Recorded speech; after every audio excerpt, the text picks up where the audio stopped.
Hi, I'm Tom Weissling, and I'm an entomologist with the University of Nebraska in Lincoln, and I work with the Ag Idea Graduate Certificates in Horticulture program. Now, as entomologists, some of our courses require students put together an insect collection. So in one particular course that I teach, they have to collect a lot of different adult insects. Now, some insects get pinned, some go into vials of alcohol, but they have to create a collection that represents a diversity of insects.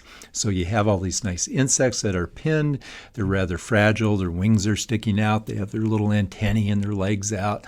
And they're subject to break if they're moved around a little bit roughly.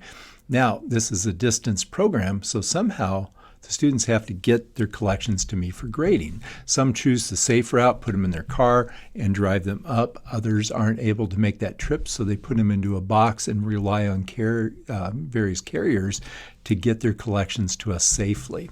Now, part of the collection requirements is they learn how to properly pack their collection for shipment. Now, if you pack it properly for shipment, it'll come in great shape. If you skip some of the steps, you may end up with some sort of catastrophe like you see here, where various legs and antennae are missing off of some of the insects. So a few years ago, we had a technician and an undergraduate student put together a great video called How to Pack an Insect Collection. So I'm taking just a few highlights out of that. One of them is brace your larger specimens with pins. So you have a central pin, bigger insects can spin on it, and if they spin, they can knock the legs and antennae off of insects that are sitting close to them and they get damaged themselves. So you brace them by putting pins around them so they don't move.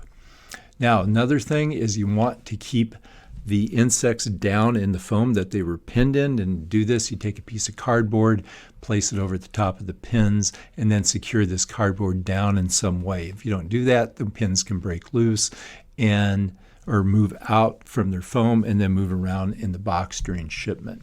So you can fill that gap to keep the cardboard secured either by using some foam or maybe taping that cardboard down. Then you put the lid on the box, tape it shut, and then it's ready to go after you put a couple layers of bubble wrap around each of these insect collection boxes. Then you take a large box, enough to give a little bit of room around each of the insect pinning boxes, put some packing peanuts in the bottom of the box, put your insect boxes in the big shipping box, and then fill it up the rest of the way with the packing peanuts.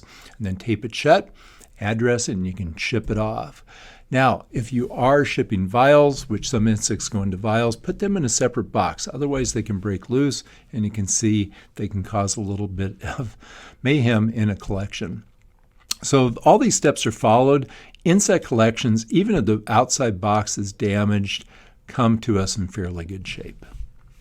It's a great exercise. If you can incorporate it into classes, I strongly recommend it.